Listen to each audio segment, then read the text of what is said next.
Welcome, everyone. Welcome to the first Rhythm Theater for today's HRS. I'm Devi Nair. I'm one of the cardiac electrophysiologists in Jonesboro, Arkansas. And it is my privilege to moderate this session that will discuss AI and PFA and how they can be a complementary approach to treating arrhythmias, not just atrial fibrillation, but ventricular arrhythmias as well. And I have a great panel here with me today. And I hope I get to learn a lot from these guys because I am very new to this and very eager to learning a lot about AI and vector medical. So Anish Amin, Ben D'Souza, and Gery Tomassoni will share their insights, and we hope to keep it very engaging, so please send your questions, and we'll have a Q&A at the end. So without further ado, I would like to invite Anish. Anish comes to us from Ohio Health, and he'll talk to us about, actually give us an intro on vMap, and tell us what it's about and the integration into AF ablation procedures. Thank you so much, and thank you to the folks at Vector for inviting me to talk about this.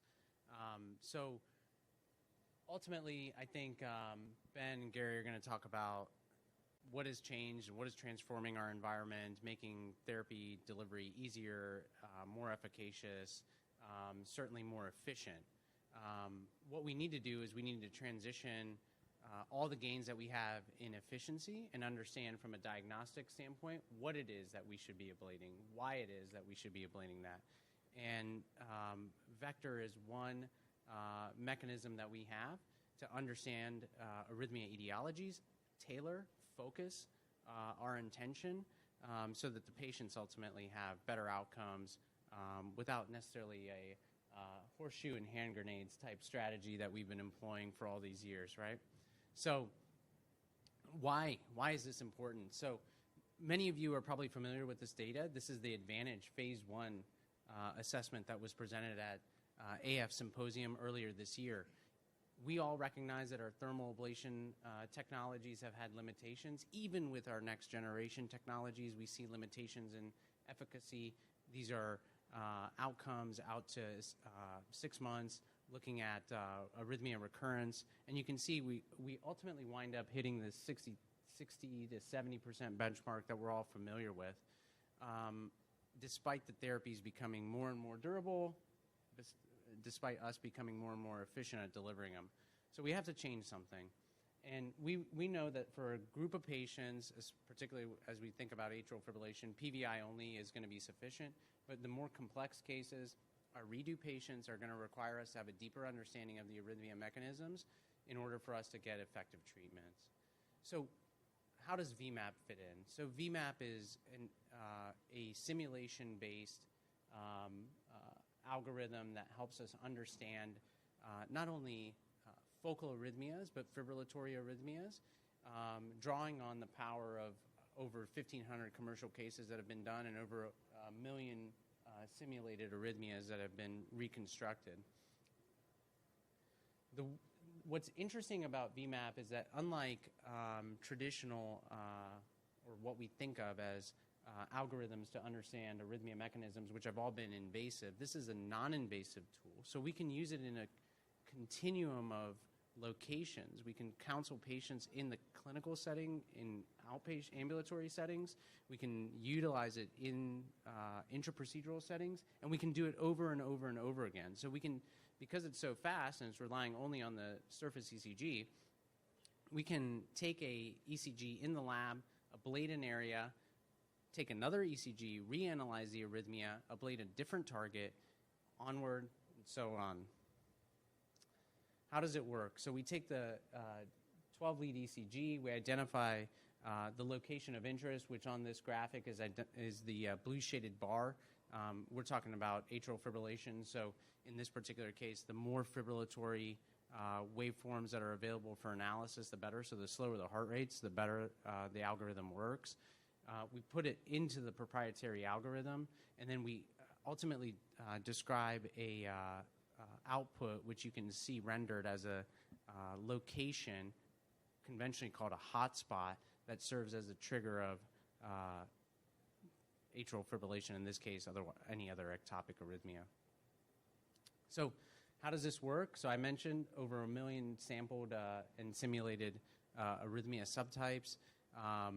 The models in arrhythmia simulation basically provide the link between the inputs, which is a 12-lead ECG, and the arrhythmia source, which is displayed graphically on the map.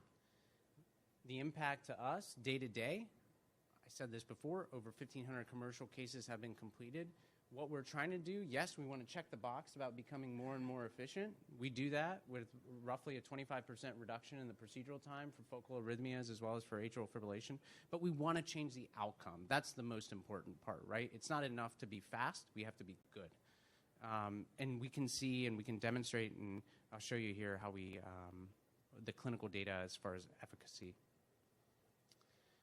If we think about 2 years ago, a abstract that was presented looking at AF outcomes. If we look at 75 patients who have persistent or redo procedures, and you say use vMap, don't use vMap, what you're going to basically see is that you're 2 times as likely to have arrhythmia-free patient populations at a year out. So, what are we trying to do? We're trying to leverage all of these innovations that we're seeing every single day here at Heart Rhythm in the therapy realm, apply a diagnostic algorithm to them to make us more and more consistent and efficient. When we think about using vector and vMap in particular for AF, the idea is to identify non-PV drivers, including the posterior wall, interlateral ridges, and support an ablation strategy that's more tailored rather than more substrate-based. It helps us counsel patients ahead of the procedure, lets us make some decisions about how much time we need in the procedure, what potentially the patient should expect. For instance, we have several examples of patients who have had prior ablation, and we look at them and we say, listen, we want to go back in, we want to do a redo. It looks like the veins are not your primary drivers, so we're going to focus on posterior wall, or we're going to focus on SVC, et cetera. So we can counsel them ahead of time, makes patients feel like we're not just going into a black box. This is a brief description of how this works. So let's see if this plays. So when we acquire the fibrillatory waveform, it's presented in several different ways. This is the beat summary page, so it's looking in multiple segments. So previously I showed a long-running ECG with multiple acquisition sequences being acquired. Those are laid together as an average of where the ectopic origin of an arrhythmia is. So it's not just, you can showcase just one beat, you can also look at the average for multiple sequences identified. This is the case that I was describing, a patient who had a hybrid ablation. You can see he's coming back. You know, Debbie knows this because I did the ablation. Of course, there's non-durable ablation in one of the veins. But we're also showing that for this patient, and we know this, patients even with non-durable PVI clinically can do quite well. But as this patient's coming back, we know that we can't just focus on the previous ablation lesion set and tack that up. We got to do something different. That's the reason that they're coming back. So what do we see here? We see that this particular patient has identification of arrhythmia origin on the floor and over on the SVC. That's what we target. It's nice to have large focal ablation available for us, so now we can, address these sites without much inconvenience. That's what this map shows. So we're hammering away at the floor of the left atrium. We'll wind up doing the SVC. I'm happy to report this patient's doing quite well. We did this around Thanksgiving. He was a previously persistent patient. He's got a loop recorder in place. He has roughly about 10 hours of atrial fibrillation from Thanksgiving to now. He's not exactly working on the risk factors like we talked about, but that's okay. That's why we have vector, right? We want to overcome the risk factor piece. No, I'm just joking. So here's what we're going to do. So we're going to we bring this patient back. We're going to counsel them about the fact that the pulmonary veins and the previous posterior wall ablation are not the primary source. We're going to identify new sources of origin for this atrial fibrillation, ablate them, and I told you about the clinical outcomes. That's what I got. Ben. Thank you, Anish. So I guess, we'll keep the questions to the end. I'm going to skip Ben and go to Gery. We're going to actually have Gery Tomassoni give us insight into vMap's role in non-PV driver ablation. We heard from Amin how he addresses around PVs, and I've always wondered, we call this atrial fibrillation. We just look at the left atrium. I want to see what you can tell us about maybe the right atrium, and maybe give us some insights into what upcoming clinical studies that's coming. Thank you. Sounds great. So my discussion today is going to be looking at advancing atrial fibrillation treatment, mainly looking at the non-PV driver ablations with vMap, and then a few slides showing a upcoming randomized control trial. These are my disclosures. I do have some with Vector, including consulting and advisory. So we all know in patients who have persistent atrial fibrillation and using radiofrequency catheter ablation, if you look at the overall challenge, the problem is that they all have a very poor single procedural success rate. In this systemic review in 2018 of 113 studies, close to 19,000 patients, in the blue you can see that a single procedure gives you a success rate anywhere from 45 to about 58%. And that's irrespective if it's pulmonary vein ablation, if it's WACA, if it's basically posterior wall PVI, lines, and CAFE. And unfortunately, most of these patients will have multiple procedures in order to get to the 60 to 70% success, which is shown in the red. So how do you target these patients, knowing that basically they're high-risk patients for failure and recurrence? One strategy is to look at empiric ablation. And basically, there's been 2 studies that we look at the results of such a strategy, where their landmark clinical trials included the STAR AF2, which is on the left, which was in 2015, which in patients with persistent atrial fibrillation. 3 arms were looked at, PV alone, PV with lines, and then PV with highly fractionated signals. And we all know that at a year or 18 months, there was really not a lot of significant difference in any of those arms for reducing AFib recurrence. And then the CAPLA trial, which is a more recent trial, again, in the radiofrequency ablation era at 2023, that was a trial that looked at posterior wall PV isolation versus PV isolation alone. And at 9 months, you really don't see any major change in, again, the overall success rates. So empiric ablations for persistent atrial fibrillations using RF energy probably is not the solution. So what's the other option? Well, Anish already talked to you about it, which is personalizing the ablation strategy for that individual patient. And there have been 2 recent studies that have been excellent as far as the design and the results to discuss. The one on the left is called the FLOW AF trial, which was in 2024. And this was in a population of patients who had recurrent pulmonary vein after a pulmonary vein ablation in the setting of persistent atrial fibrillation. And there were 2 arms in this trial. There was the PV isolation only arm, and then the treatment arm included extracellular flow analysis, which is a way of measuring wavefront propagation to see if they become organized, i.e. drivers, reentrant waves, etc. They did it with 2 basket catheters, one in the right atrium, one in the left, where they required intracardiac signal analysis to determine where these sites were coming from. And if you did a PV isolation and then targeted these sites, there was a dramatic difference at a year of success, over 51% difference between the ones that were personalized ablated versus a random PVI. And then the other study on the right is the tailored AF trial, which is another trial that looked at PV alone, but this was not in a redo population, but these were in persistent AFib patients alone. And again, the strategy of PV versus another way of trying to look at these non-pulmonary vein sources, which was an AI-generated spatial temporal assessment of dispersion. That was done by using intracardiac analysis, mostly signals that are already available during the studies. And there was a difference of 18% improvement in AF, and I think it was at 9 months or 12 months that was seen. So again, both situations were evidence that you can actually tailor this procedure to individual patients, trying to find these sources. And if you target those sources with success, the patient will do well.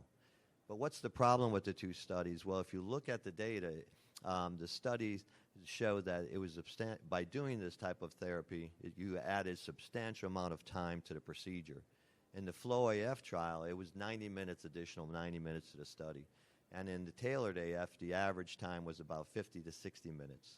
So a lot of work, more catheters in the body, more sampling of intracardiac signals, and that all led to basically a prolonged time of procedure. So this is where vMap comes in. vMap is great and because it does allow a personalized ablation strategy. Number two, it's non-invasive, so you're not putting basket catheters and other catheters inside the heart, and basically allows for very rapid mapping. If you look at it, it requires a 12-lead EKG. There's no catheter-based situations. It's less than a minute to do, as Anish mentioned, and it tries to locate arrhythmogenic substrates that are outside the pulmonary veins that might be important not only for the triggering of atrial fibrillation, but more importantly for the maintenance of atrial fibrillation, especially in this population of patients. So I just want to conclude with a couple slides on the upcoming randomized controls trial that we're all excited about. It's called Improved AF, which is artificial intelligence mapping and ablation of non-pulmonary vein electrical drivers of atrial fibrillation. It's a multi-site international randomized control trial that is going to look at 334 patients. And this patient population are in persistent AF as well as patients who had recurrent AF from a previous procedure. And we are using pulse field ablation rather than radiofrequency ablation for this study. The objective is to evaluate the clinical outcomes in this population using vMap to guide ablation of non-pulmonary vein targets in accordance with the FDA-approved indications. As I mentioned, it's a one-to-one randomization. It's going to be PV isolation versus versus PV isolation with additional driver ablation information. And the control arm, of course, is only going to be the PV.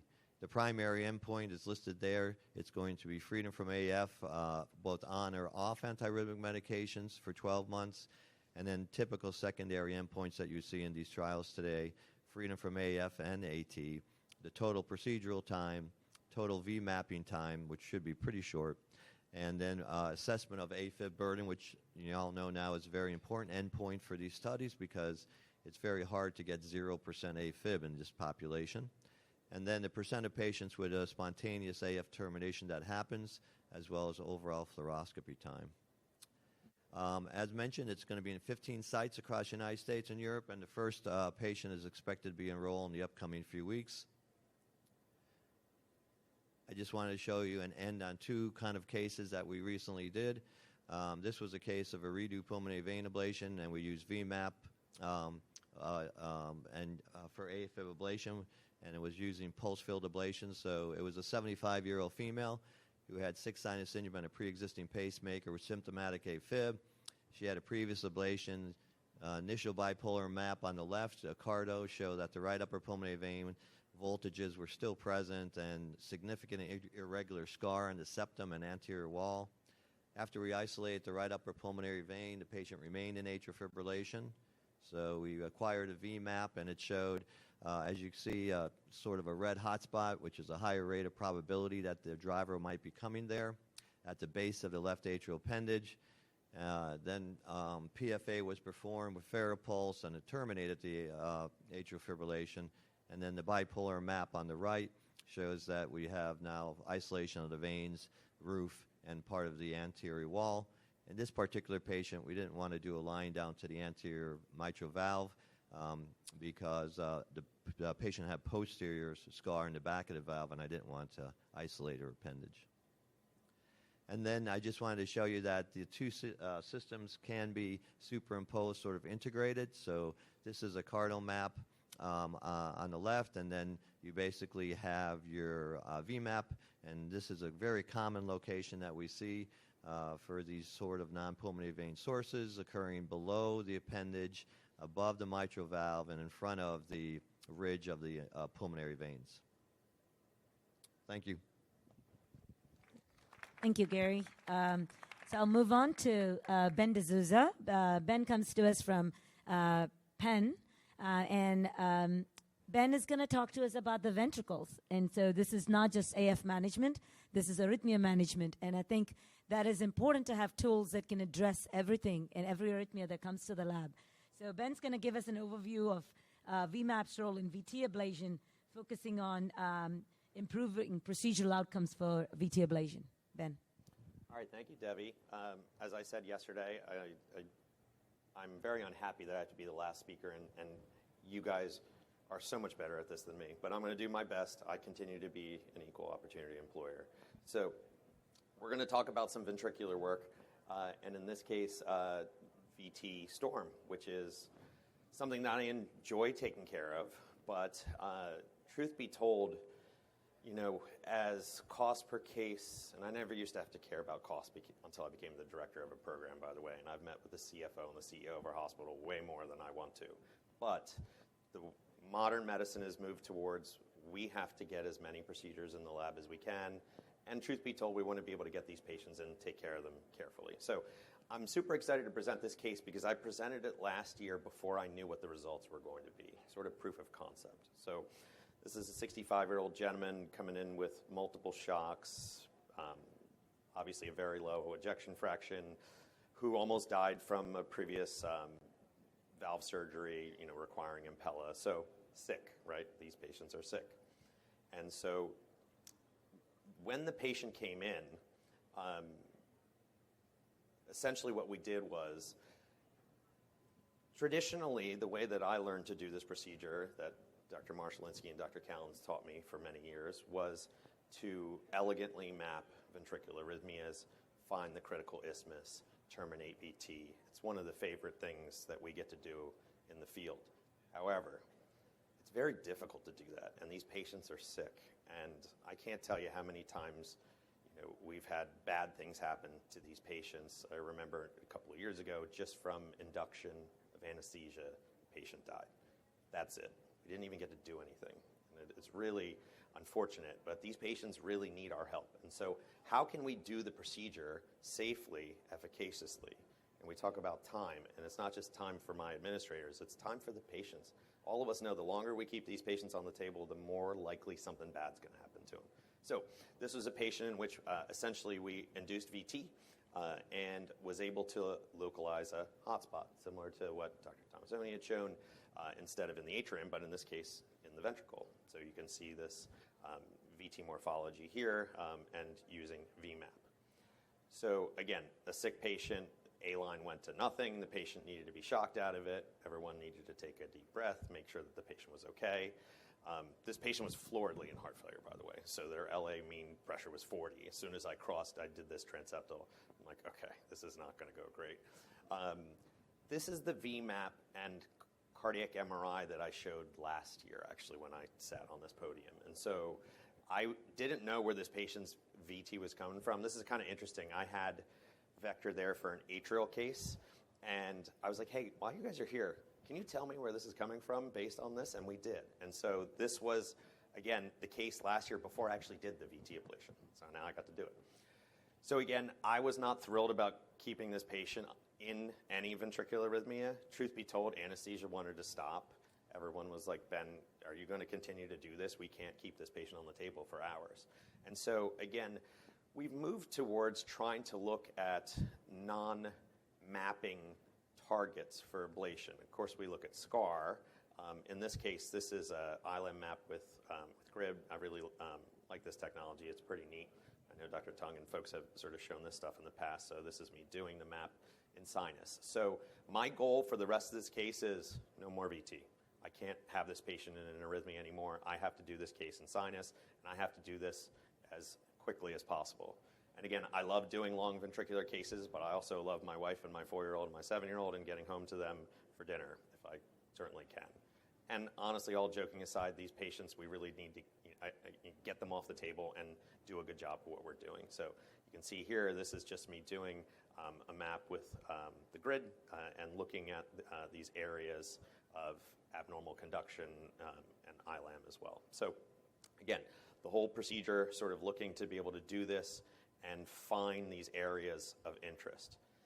This is a propagation map showing sort of the same thing, and you'll see sort of over and over again these interesting areas in the septum that we were looking at as well. Again, the whole case done in sinus after the initial induction. So put the patient into VT, found the area of interest, put the patient asleep under anesthesia, felt comfortable, and then did the rest of the case in sinus.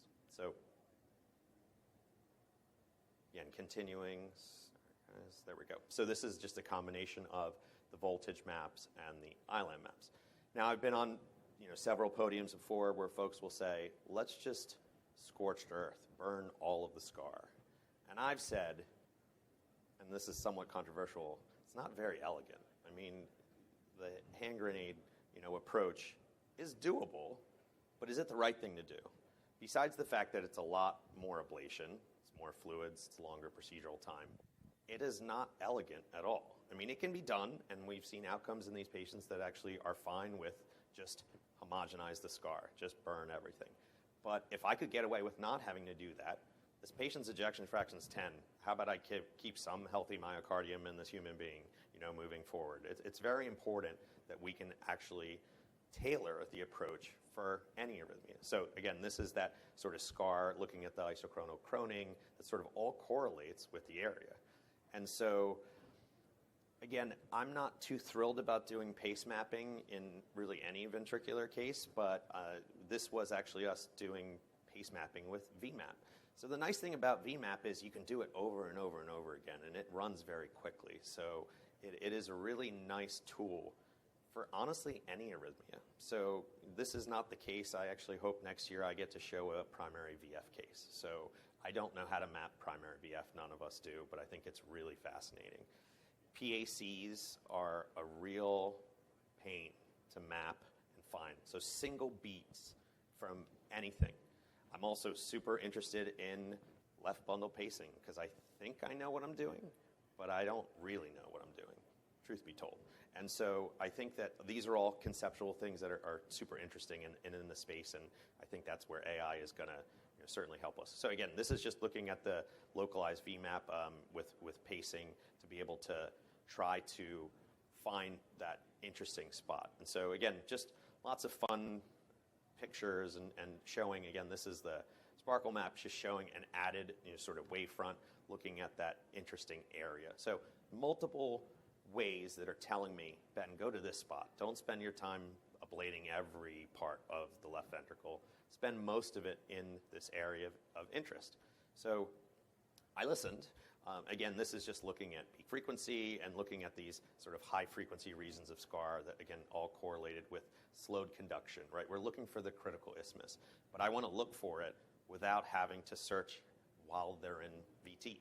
Because, as I said, this patient would have died if I continued to do the procedure, or I would have to put them on ECMO just to be able to continue with what we were doing. And so while these are options, it would be nice not to have to do that. And so, again, continued. This is just looking, I'll quote Dr. Garcia, dude, look at these signals. Look at that. And so this area of interest where I really was like, oh, wow, I got to ablate that. It's to the point where you want to switch out the catheter right away just to start burning in these areas. And so all correlated exactly where the vMap told me. A year before I even did the procedure, actually. And so I think that's really neat. And so I sort of had the concept that this is where this area was coming from. And again, just look at these signals. These are, I'm super excited to be able to burn these areas or pulse these areas or whatever we're going to be doing in the ventricle, moving forward. And so, again, just continuing to look at the areas of interest. Here's another example of the same thing. So again, if I did this just scar-based substrate modification, I would have spent hours and hours and hours burning. I remember when I was a fellow, I was doing a case at HUP, and we terminated VT, and I burned this one spot, and I'm like, oh, that was awesome. And then I asked the attending, I'm like, it was like 6 o'clock at night, and I was like, so are we done? He's like, no. We're going to be here for hours homogenizing this scar. And then I called my wife and I said, yeah, I definitely am not going to be home for dinner. And so my point is that I thought that was enough And the question is, how much is enough? Certainly in atrial arrhythmias, now that we have pulse field ablation, we can go to town in terms of doing what we're doing. But again, I'll continue to say, how can we do it more elegantly? So continuing to look in these areas.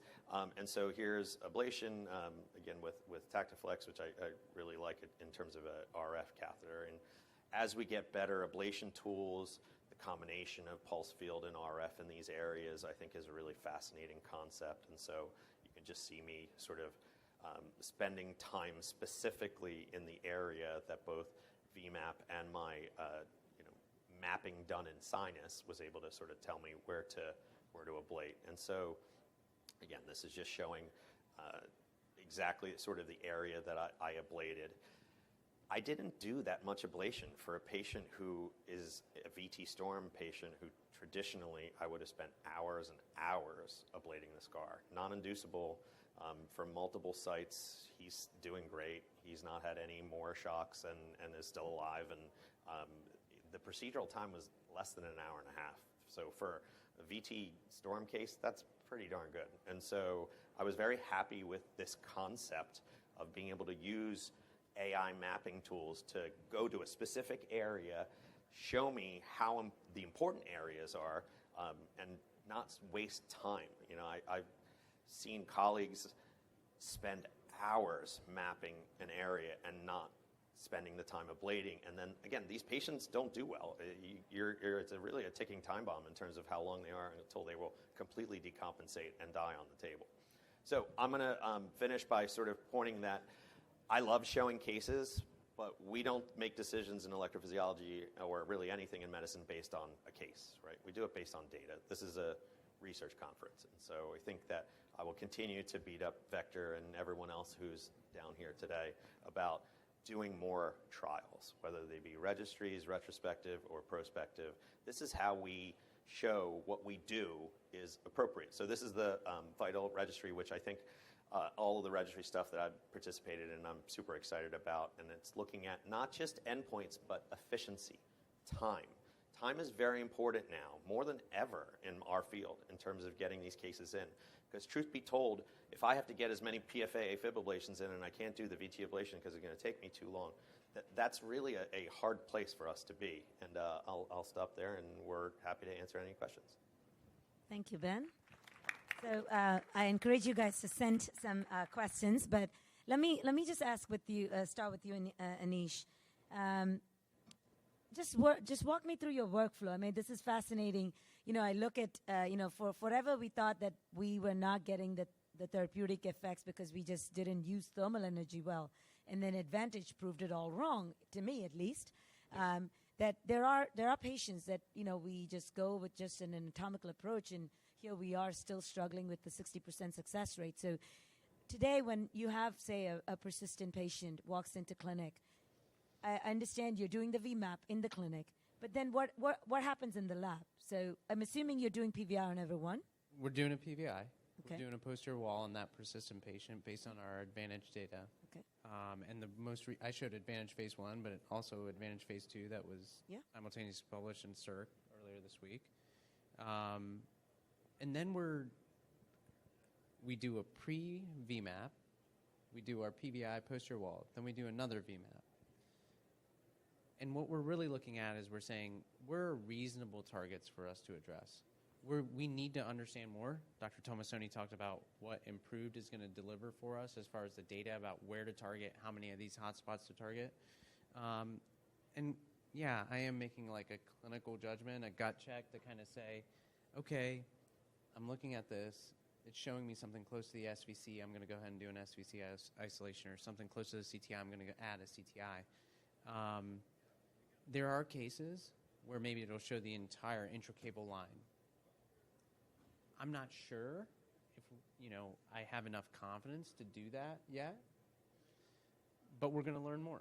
And what's interesting, as Ben pointed out, is that we want to push for organizations like Vector to validate these technologies, and they're delivering for us. Gery, I think one of the things that Anish highlighted is just a persistent patient. But when you think about you start getting all these hot spots. Now, what does this hotspot mean? Like, so I'm getting a lot of questions from the audience as to, is there a physiologic mechanism to that hotspot? Is it one of those that, you are mapping and you kind of see it and say, oh, this is going to be a place I'm going to ablate, and then, of course, this was a hotspot as well. Is there a mechanism to it? And if you have 10 hotspots, how do you decide which one to ablate first? Is there an order that you pick? No, that's a really good question, and the man to ask is Dr. David Crumman, since he's a specialist in this. But the fact of the matter is, you've seen all our maps. It's very rare outside the ventricle, when you're in the atrium and they're in AFib, that you have a single little red spot. There's multiple spots with varying grades of color degeneration, and the spots basically, as the best knowledge that I can explain, is that gives you a probability curve of what the highest chance that red spot represents that the most likely success that you're going to get from an ablation standpoint.